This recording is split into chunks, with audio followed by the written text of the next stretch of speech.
All right, what's good, y'all, man? Just happy to be back here. I had to take like an emotional step back. I've just been in a lot of things going on. Stress, my job, and just things. Just have to kind of really calm down about this whole, the whole situation, and just going through different, coming up with different solutions. I was thinking about creating a proposal for African Americans. I was in the Black Congregation group. It's a group chat. I was with some individuals that I trained with last year, and we was all just talking about just things in our careers, things that we can improve on. But as you can see, that our nation's in a state of distress in this particular moment. Now, I did find out that they bumped up Derek Chauvin's to second-degree murder. Okay, now the bystanders, they were charged as well, so they're in convicted. So we gotta see how long they're going to be in prison. Because I'm looking like that because it wasn't premeditated, but at the same time, he did kill that individual, and he deserves to be under the pen. And I was thinking, now just after seeing like different videos, it's been kind of for a couple days and didn't really make any content because I was really contemplating like do not want to make another YouTube video. I'm just like was so just sad, like I'm so overwhelmed. It was affecting my relationship a little bit, so I was just looking like let me just take a step back. But then again, I gotta still be out here and consistent because I just have like a burning desire and spirit to continuously to make these videos here and spread the truth in the best way as possible. Now, the different phases that I always want to come up is that, of course, educating our history, knowing where we came from, so we won't repeat history again. As far as African Americans, know that like the Jim Crow laws, that was really implemented. It was laws that, of course, that white people and racist people, they had that ability to actually denounce pretty much segregation in a way that you couldn't drink in the same waterfront as whites, you couldn't go to the same bathroom as whites, and usually the colored bathrooms are unkept. They had a lot of diseases in there. It's bad. Even if you decide to go out your way to go into the whites areas in the neighborhoods or in the bathrooms, you will actually have a felon and you will go to prison. And that was a huge issue there. And what I understood is that we're marching, we're protesting, yeah, we're angry. We see something like, oh, okay, well, blacks, getting killed by the police is trying to raise awareness. That's the initial, pretty much, mission of going through a protest.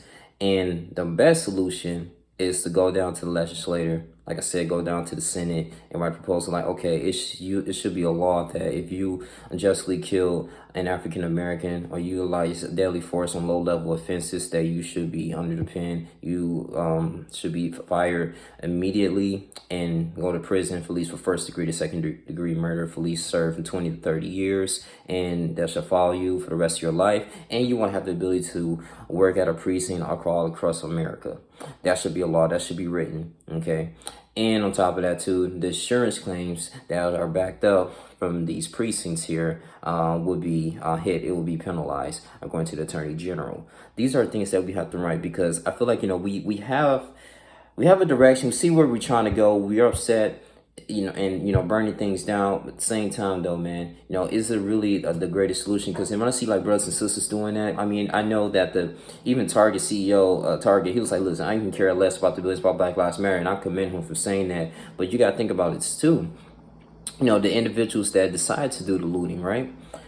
Even if you're black or white, you decide to do that looting, I got cameras and little things like that. You might pretty much want to stay low. You see the people still in Gucci jewelry stores, and I'm just thinking that, that can really affect them in the long run on contributing to the economy because you never know, statutes of limitations of the state. They can still up here and say, well, you did rob this Gucci store during this looting, you're participating in this riot, right, for injustice. But I commend you for doing that, but at the same time, looting and stealing, that is just not a good fit for our company. And I just hope that y'all young brothers and sisters understand that. It may be kind of cool now, and I completely understand that,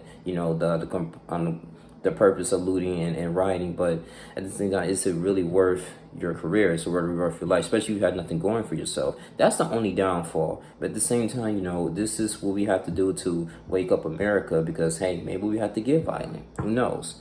But legislator putting things, writing stuff on a piece of paper, having the political representations to represent us, and also too just learning and helping each other out. So to the point that we can create a peace, a correlation, a relationship with one another. I'm talking about investing in different business. You got an individual who's good at, doing hair. Okay. Well, help her get her paperwork together, help her get her LLC together, help her, get her clients. Usually they start off with the warm market, people that they know. And then she start braiding hair. Okay. And then if she got like a 13-year-old daughter or niece or nephew, whatever, they want to know how to do it. Hey, I'm gonna teach you how to do hair over the weekend. Boom, you come over there, and then they start doing the same thing, doing hair. Right now they like okay, so I'm gonna put my money together, and then we're gonna get you a build a little hair salon. After actually, I'm gonna bet you need to go to cosmetology school. Shout out Just DeAndre. We talk about these solutions. Let's go to cosmetology school so you can develop your skills a little bit more, be a little bit more professional, get your licenses, and then we're gonna invest you into a little hair salon with 2 or 3 chairs, and then you continuously to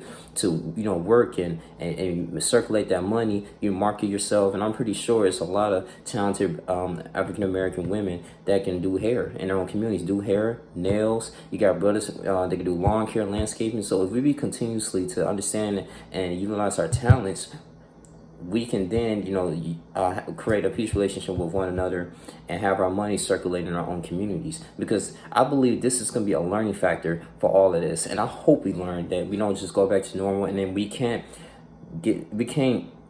really solve racism from the individual. I mean, because the thing is, people are raised, if you raised for 20 or 30 years to hate a certain race, and you get out and you get in a professional career, especially when you have the opportunity to have authority, then yeah, it's someone that looks a little different than you, that you was taught to hate. It's going to be very hard for you to switch that paradigm to be like, okay, let me treat this person as a human being, because my grandmother, my grandfather, my grandparents, they were racist. So it's very hard for me. So this is all I know. So we understand this is taught, but we can fight racism through the system, not the individual, but we can fight racism through the system.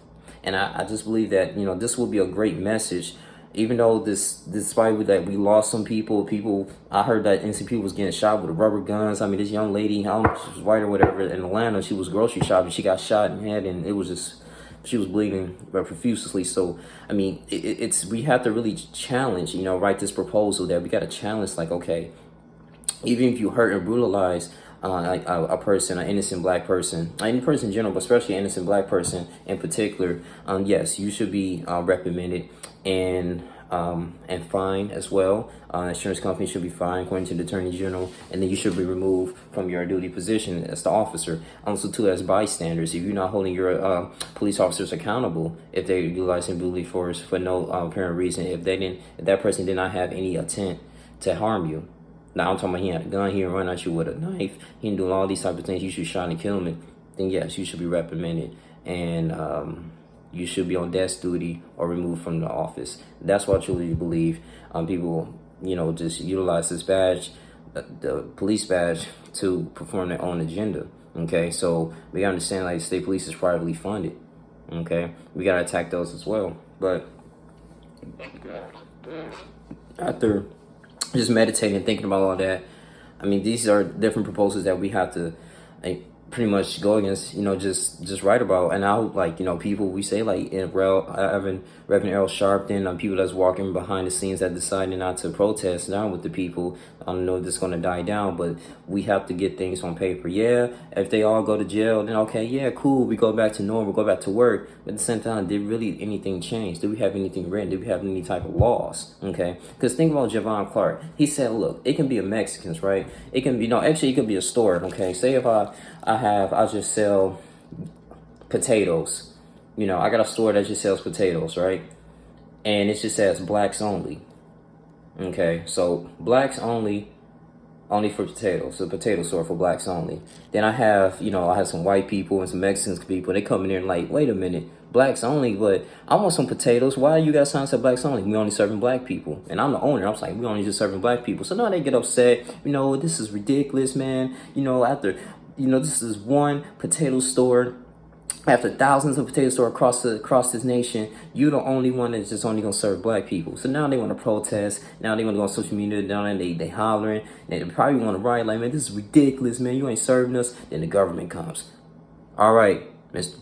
Youngling Jr., you have to take that sign down right now. Take that sign down immediately, okay? This freaking racist. We're gonna penalize you if you don't take that sign down. It's against the law. I'm like, damn. So I don't even want to serve anybody else but my own people. So you take that down, you take that sign down, right? You take that sound, the black people. Now people waking up in the morning, like white people or Mexican people waking up in the morning, like, okay, I'm going down to this potato store. Yeah, get my own potatoes. Next thing you know, I'm like, okay. Then you see a huge line of African Americans and looking like, okay, well, we got all day, I got all weekend, you know, I'll wait. I'm so happy, man. This is justice. We about to get in line right now. We about to go ahead and get some potatoes. Next thing you know, they be in line for 2 or 3 hours, maybe 5 hours, because when they realize is that so many black people coming in because they looking like, man, this is ridiculous. I can't believe it, man. You got white people want to always do stuff to us. This is the only black-owned type of potato business. If we want to continuously to serve our own people, why these people always gotta shut everything down like Wall Street, May 21st, man? This is ridiculous. May 31st, 1921. This is ridiculous. I'm so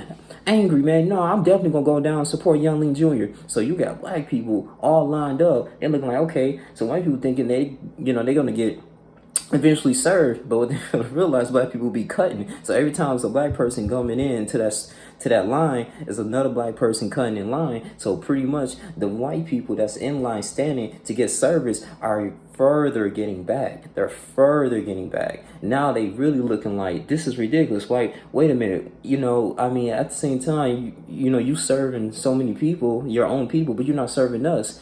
Then the government said it was illegal for you to have a black-owned a black only sign. I'm like, yes, but at the same time though, it's not illegal. It's not illegal for people to cut in line. So now, into the white perspective, looking like, oh, okay, so you're gonna play that game. Now they marching, protest, and riots. I'm like, hey, why are you rioting? It's not against the law for people to cut. I mean, I'm sorry, maybe I got to get here a little early. I can't, you know, there's only so much I can do. It's just black people keep coming into the store and they just, you know, outnumbering you in this particular environment. What you want me to do? I took the sign down. I'm still serving people. You just haven't got served yet because of this long line.